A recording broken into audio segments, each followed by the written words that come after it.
abrir a sua Bíblia comigo no segundo livro dos Reis, segundo Reis, capítulo de número 4, a partir do versículo de número 1. Senhor Deus e Pai, toma minha vida nas tuas mãos, faz conforme o teu querer, conforme a tua vontade, Senhor, ó Pai, porque nós somos a igreja que adora, Senhor, nesse lugar. Então toma as nossas vidas nas tuas mãos, meu Pai, e que o Senhor venha nos revelar, Senhor, que o alimento seja fresco, que venha vir direto do trono da graça e venha nos encher, Deus, no nome de Jesus. E aos que creem digam amém e amém. O texto ele vai dizer o seguinte: certa mulher das mulheres dos discípulos dos profetas clamou a Eliseu dizendo: meu marido, me ajuda, teu servo, o que aconteceu com ele? Morreu. E tu sabes que ele temia o Senhor. É chegado o credor para levar os meus 2 filhos a serem escravos. Então lhe perguntou: que te hei de fazer? Dize-me, que é que tens em casa?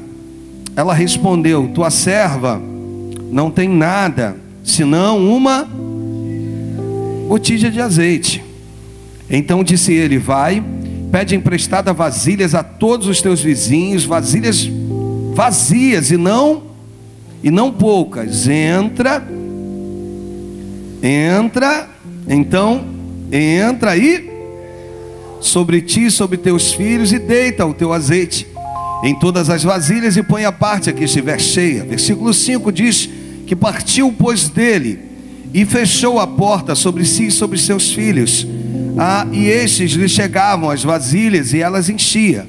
Cheias as vasilhas, disse ela a um dos filhos: chegue-me aqui mais uma vasilha. Mas ele respondeu: não há mais vasilha nenhuma. E o azeite parou. Então foi ela e fez saber ao homem de Deus e disse: vai e vende o azeite, paga a tua dívida e a de teus filhos, e vivei do resto. Até aqui a gente começa a ministrar a partir de agora.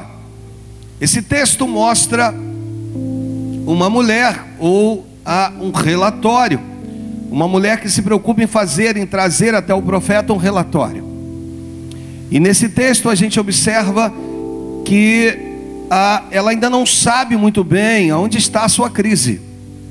Ela percebe que ela está debaixo de uma crise, mas ela ainda não definiu muito bem qual era a crise.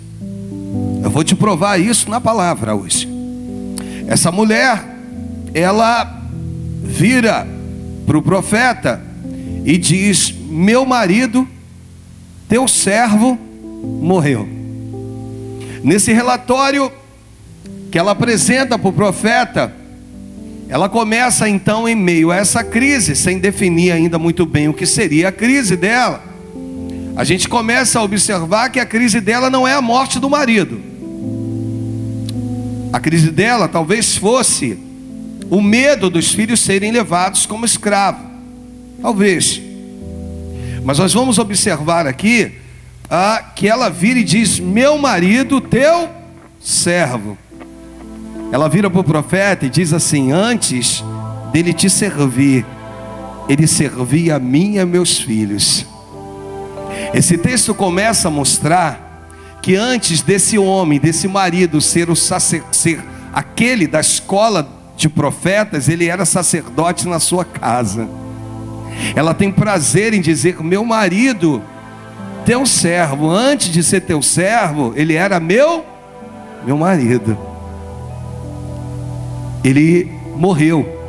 Nesse relatório, talvez ela vira para o profeta e diz: eu não sei se o senhor tem notado a ausência dele na escola de profetas. Eu não sei se o senhor tem visto que ele não tem vindo já há um tempo. Ele morreu. Mas tu sabes que ele temia o Senhor. Ou seja, eu sei que tu tinha intimidade com ele, porque eu sei que ele demonstrava ter intimidade contigo. Ele morreu. Então eu não estou falando contigo, com o Senhor, sobre um homem qualquer. Eu estou falando com o Senhor a respeito de um homem que o Senhor conhece, mas que antes do Senhor conhecer, eu conheço primeiro. Então essa mulher, ela dá testemunho do marido. Ela observava, alguns vão dizer assim: pastor, mas ela era tão temente a Deus, ela foi tão obediente a tudo que o profeta falou para ela. Amados, entende uma coisa? Ela era fruto do meio. Ela tinha em casa um marido que temia o Senhor. Ela tinha em casa um marido que, antes de exercer o sacerdócio dele do lado de fora, ele exercia o sacerdócio dele em casa. Então ela tinha um marido que era uma referência. Ela tinha um marido que servia de base. Ela tinha um marido que deixava muito claro para ela que, ainda que um dia, se Deus decidisse levá-lo, ele sabia para onde estava indo, e que nada aconteceria com ele sem a permissão de Deus. Por isso a crise dela não é a morte do marido. Por isso que ela não fala desse marido desesperada. Ela não fala desse marido de qualquer maneira, muito pelo contrário, ela fala desse marido com amor, ainda que ele tenha morrido.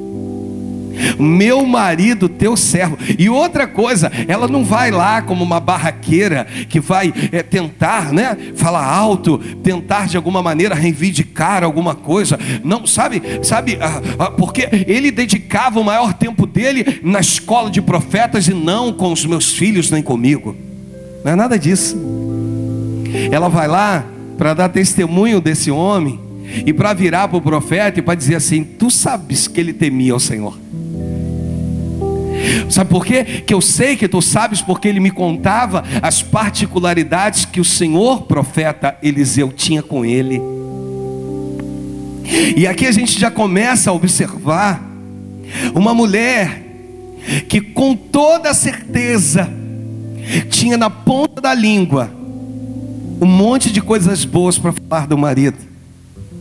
Eu já te contei, e já contei aqui aquela história daquele marido presbítero na igreja. É claro que eu nunca vou dizer que ele era pastor. Se ele não era presbítero, ele era diácono. Pastor não, porque isso não acontece com pastor.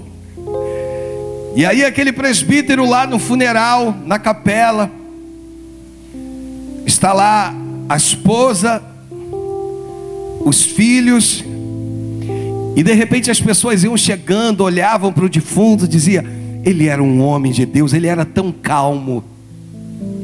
Aí vinha uma outra pessoa, olhava para o defunto e dizia: quão espiritual ele era. Olha, ele me transmitia tanta segurança. Aí vinha uma outra pessoa e dizia: nós vamos sentir muita sua falta na igreja. Você era tão útil, você fazia tudo na igreja. Como é que vai ser agora sem você? E aí todas as pessoas vinham e elogiavam o defunto. Até que o filho, de aproximadamente 9 anos, olha para a mãe e diz: mãe, será que eles estão falando do meu pai? Em outras palavras, ele não dá esse testemunho em casa. Será que eles estão falando do meu pai? Porque se eles estão falando, estão enganados. Sabe, amados, é como se alguém fosse te perguntar, o marido vai embora, porque a gente não nasce para semente, amém? Apesar que eu pedi minha esposa para ela ir na frente, para me contar como é que é depois. Pode aparecer em sonho, em revelação, pode descer, eu não vou ficar com medo. Falei para ela: pode aparecer que eu não vou ficar com medo, nem vou repreender. Aí imagina, o maridão parte, e alguém pergunta como que ele era. Amado, olha para o pastor. Se a amada levar mais de 10 segundos para definir esse marido, é porque...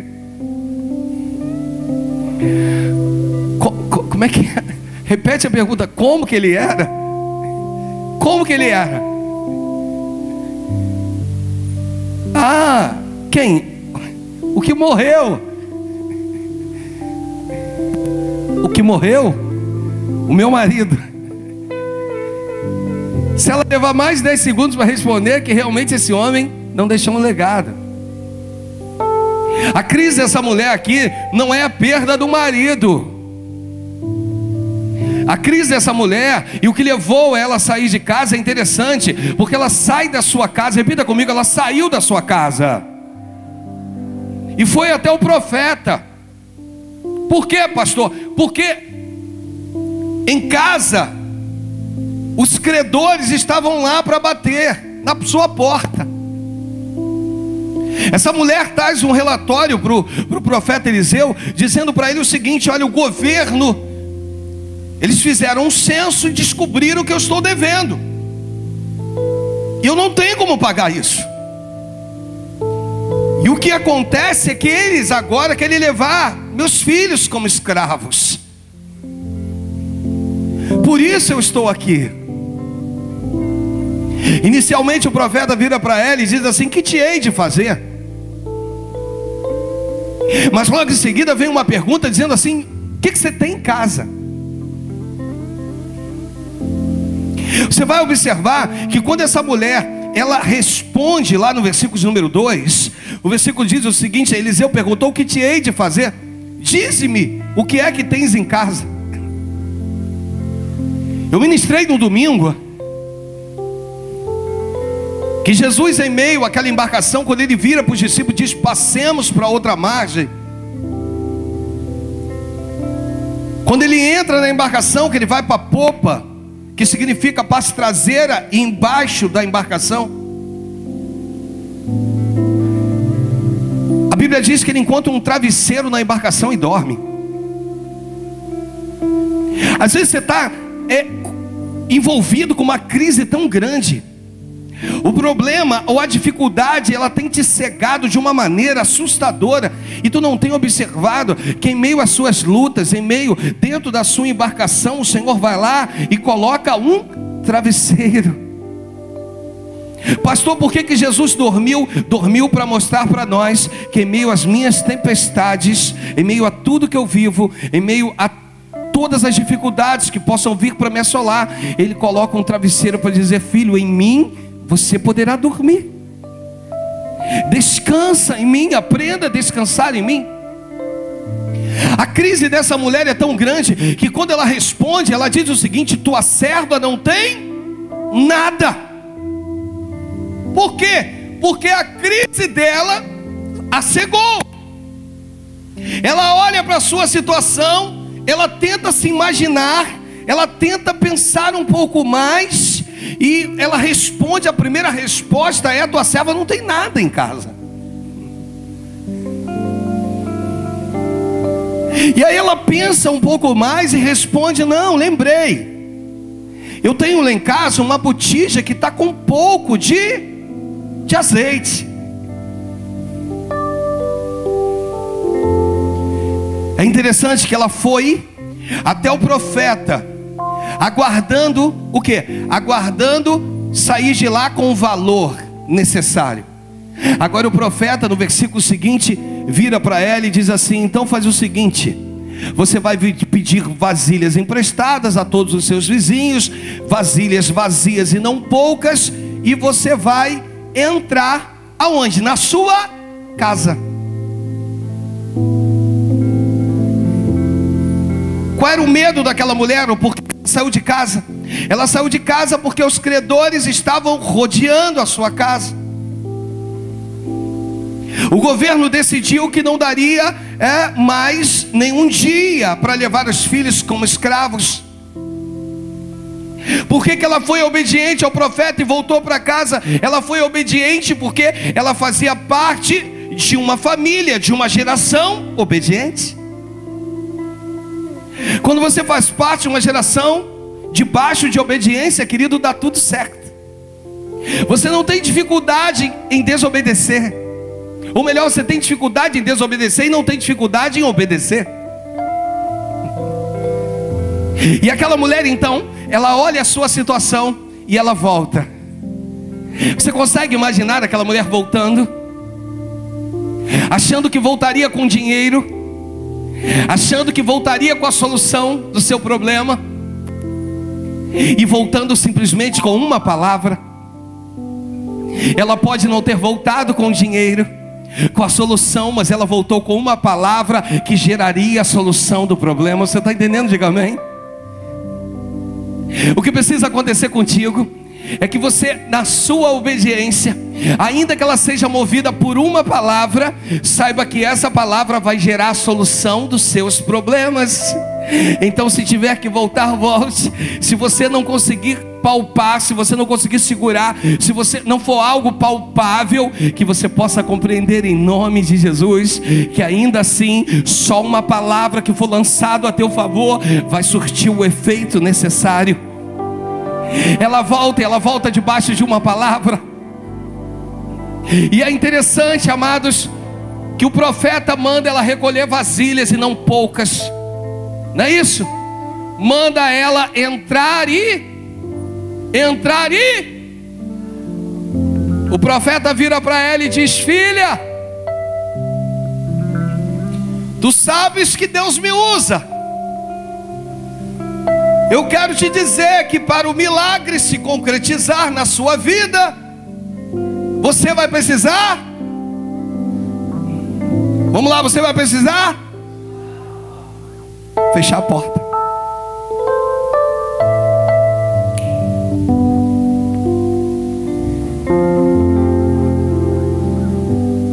O Espírito Santo vai te pegar aí hoje.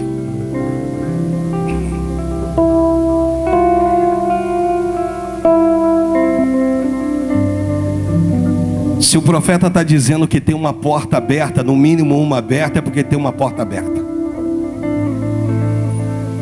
Se o profeta está dizendo que tem uma porta aberta, e enquanto você não fechar essa porta, você não vai viver o milagre que você espera. Ele está dizendo: tem uma porta aberta, e se você não fechar a porta, você não viverá aquilo que eu tenho para a tua vida.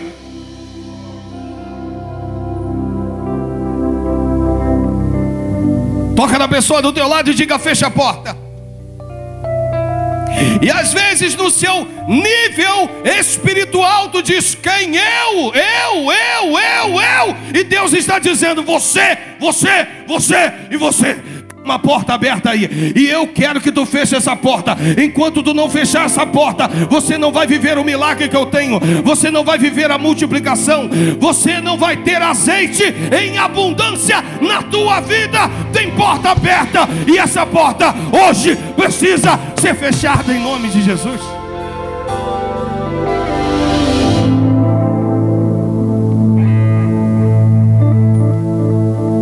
Pastor, ela obedeceu. Esquece isso. A obediência já estava entranhada nessa mulher.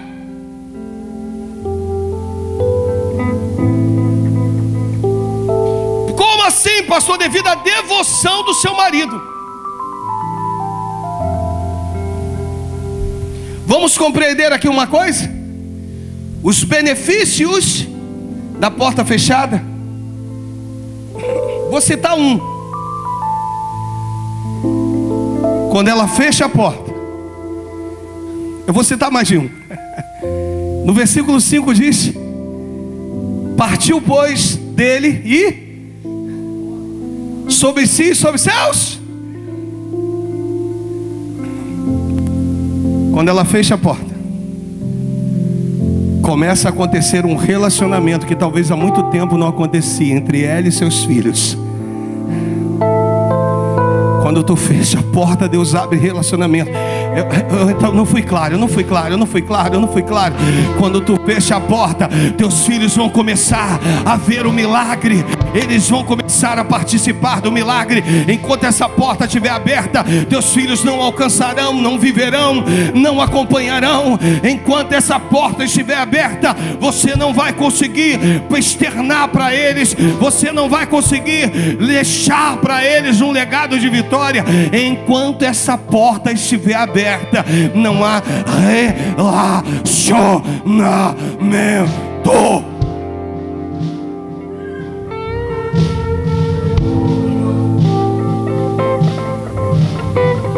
Primeiro benefício, quando a porta é fechada, começa a ver o que não tinha. Começa a ver um relacionamento de mãe com filhos. De repente tudo era muito a moda, vamos embora. De repente era esse pai que mantinha essa família unida. Ela amava os filhos, ela não queria que eles fossem levados como escravos. Até aí tudo bem. Mas talvez o grau de relacionamento era um grau pequeno. O profeta está dizendo: depois que a porta é fechada, agora eu vou aumentar o grau de relacionamento entre você e os teus filhos. O milagre eles irão participar, os milagres eles irão ver, o milagre eles irão acompanhar, o milagre, a multiplicação vai ser usada em benefício da vida deles. Eles vão viver o milagre com você, eles vão acompanhar o milagre na tua vida, eles vão estar junto contigo. Doa quem doer. Portanto, você fecha a porta. Hoje Deus está dizendo que aquilo que tu espera precisa fechar essa porta. Enquanto essa porta não fechar, Deus manda te dizer hoje que você não viverá.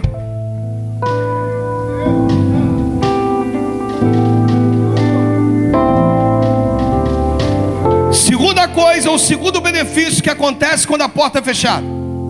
O primeiro é um relacionamento entre ela e os filhos. Repito, o primeiro é um relacionamento entre ela e os filhos. O segundo é um relacionamento entre ela, os filhos e o pai.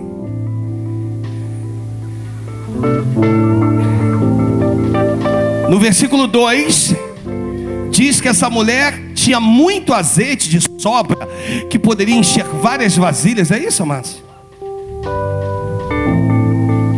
Eu tenho em casa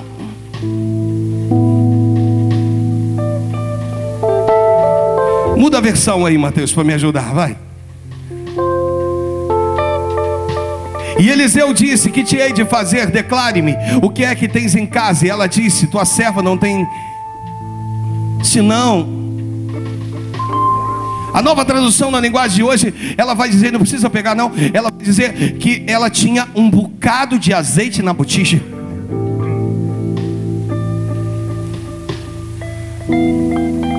Então significa que o que ela tinha não poderia gerar por si só nenhum milagre nela. O que ela tinha poderia sim gerar o milagre no Senhor, através dela. E aí no versículo 5, essa mulher começa a deitar aquele um pouco de azeite que ela tinha na botija em todas as outras botijas. À medida que uma botija enchia, era posto à parte. E aí ela ia lá e enchia outra, não é isso? Não é isso, amado? Você entende dessa maneira? Diga amém. E depois ela ia lá e enchia outra, até que no versículo 6 diz: cheias, me ajuda, cheias. Vai com fé, vai igreja, cheias, cheias. Ela vira e diz assim a um dos filhos: chega aqui mais uma. Aquela mulher estava tão envolvida, tão envolvida, tão envolvida, que agora ela já não sabe mais das botijas que chegaram ali, as que estavam cheias e as que estavam vazias. Ela está envolvida na multiplicação. E é interessante que um filho traz a botija e o outro leva a botija cheia, e ela enche a botija. Olha, eu vou repetir para você. Um filho traz a botija vazia, ela deita o azeite, enche a botija e o outro leva. Amados, olha o relacionamento entre o pai, ela e os filhos. Deus está dizendo para você: você está correndo aí igual um doido, igual uma doida. Você está achando que você vai, querido, descansa, querida, descansa teu coração. Fecha a porta. Para de culpar, para de... Sobre a sua vida não vale encantamentos, diga amém. Eu acredito que sobre a tua vida não há poder das trevas, diga amém. Você é a igreja gloriosa de Cristo na terra, diga amém. As portas do inferno não podem prevalecer contra a igreja de Cristo, diga amém. Deus te deu poder. Levanta uma das suas mãos e diz: Deus liberou para a minha vida poder e autoridade. Diga amém.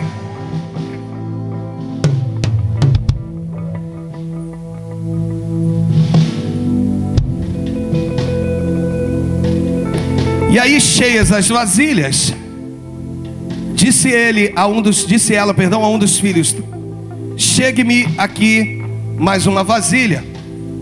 Mas ele respondeu: mãe, não há mais vasilha nenhuma. Então o azeite parou. E o azeite nessa época era valiosíssimo. Essa mulher estava muito rica. Agora ela ia ter azeite para pagar a dívida e para viver muito bem do resto. No versículo seguinte,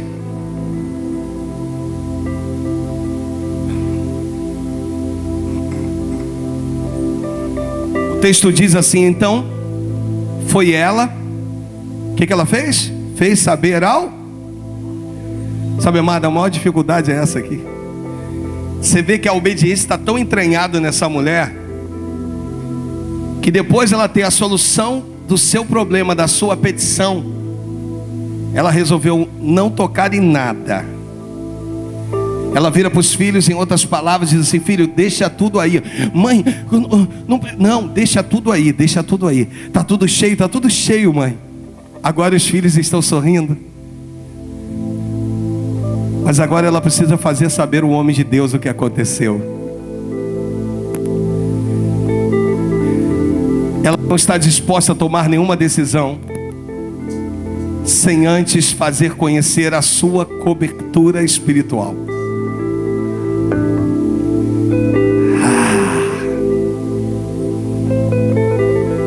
Ela foi até esse homem de Deus. Aí ele vira para ela e diz: vende o que? Vende o azeite, paga a tua e dos teus, e vivei.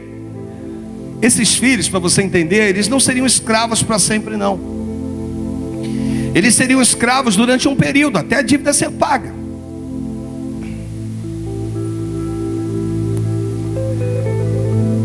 Esse homem vira e diz assim: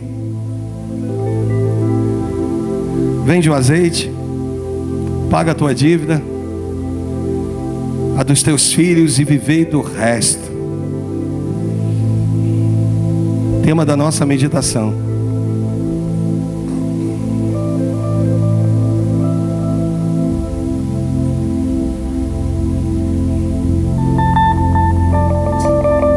O que acontece aqui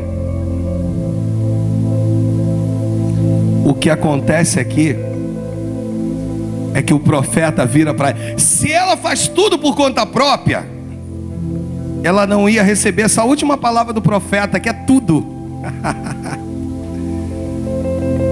É o suprassumo dessa mensagem, é a última parte agora. Você não pegou nada, pega agora. O profeta vira para ela e diz: sabe aquele azeite que foi multiplicado? Ele tem um poder de cancelar todo decreto sobre a vida dos teus filhos. Sabe aquele azeite?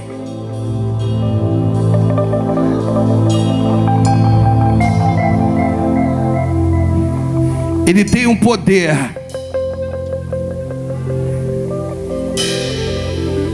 oh Jesus, oh Jesus, tu está nesse lugar desse.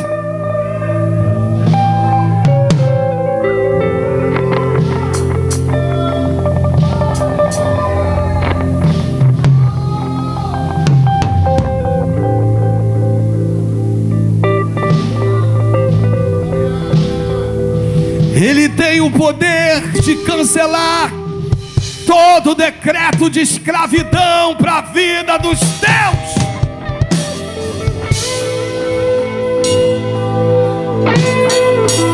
Melhora isso, pastor.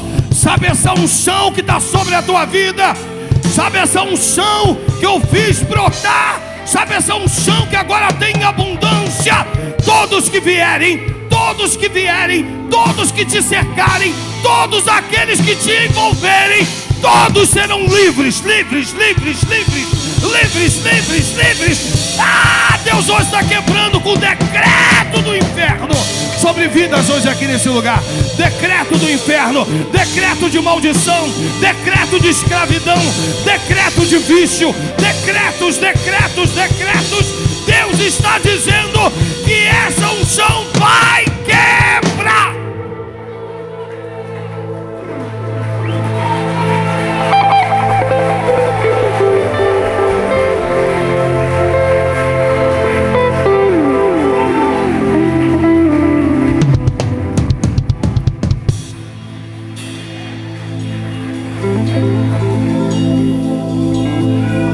Pergunta assim, pastor: por que Deus deu azeite a mais?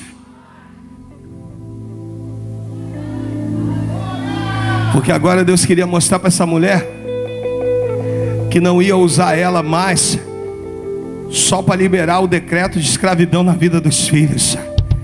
Agora Deus estava mostrando para ela que quem quer que fosse, qualquer parente, qualquer pessoa, qualquer amigo, eu vim te dizer que Deus vai te encher de uma unção hoje aqui nesse lugar. Eu vim te dizer que Deus hoje vai te encher de uma unção nesse lugar. Eu vim te dizer que Deus hoje vai te encher de uma unção nesse lugar. Qualquer pessoa que você tocar, qualquer pessoa que tiver necessitada, aflita, qualquer pessoa que você for até ela, que você será o instrumento de Deus para que essa pessoa seja livre, livre. Todo o processo de escravidão, todo o processo de escravidão, porque agora na tua vida tem um azeite, um azeite, um azeite que quebra decreto de escravidão, decreto de escravidão. Oh! Cante conosco. Já na alva luz do dia raiar, lá estava a cena que me impressionou. Um anjo preso a Jacó, que por sua bênção lutou e jamais desistiu.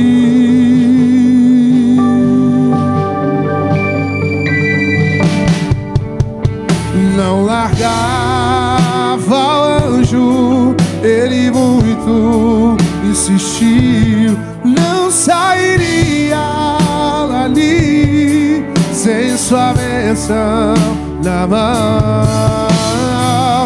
De tanto ele insistir, o anjo lhe tocou e abençoado ele foi.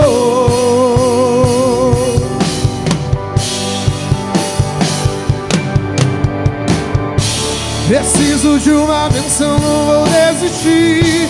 Sem ela eu não vou sair daqui. Só saio quando o Senhor me tocar. Não posso mais ficar sem ti, sem ti. Nada vai impedir a unção de Deus sobre mim.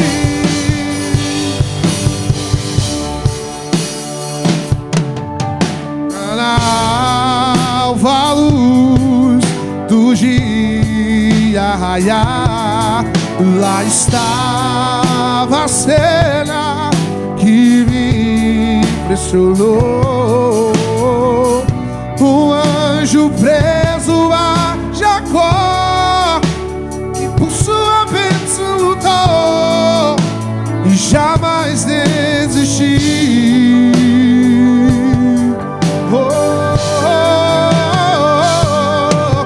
Não largava o anjo, ele muito insistiu. Não sairia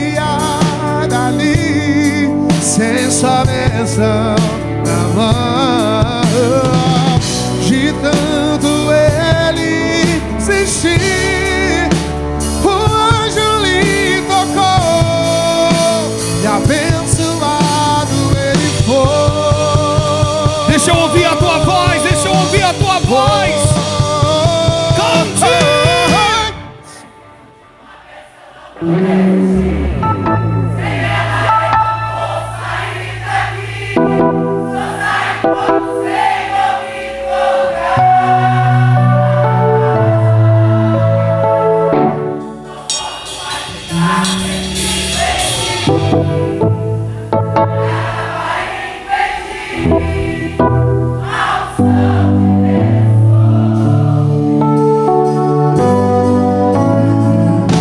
Preciso de uma bênção, não vou desistir.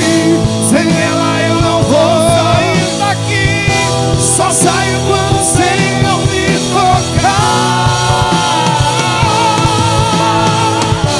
Não posso mais ficar sem ti, sem ti. Nada vai impedir a unção de Deus sobre mim. Preciso de uma bênção, não vou desistir. Sem ela eu não vou sair. Sem ela eu não vou sair daqui. Só saio quando o Senhor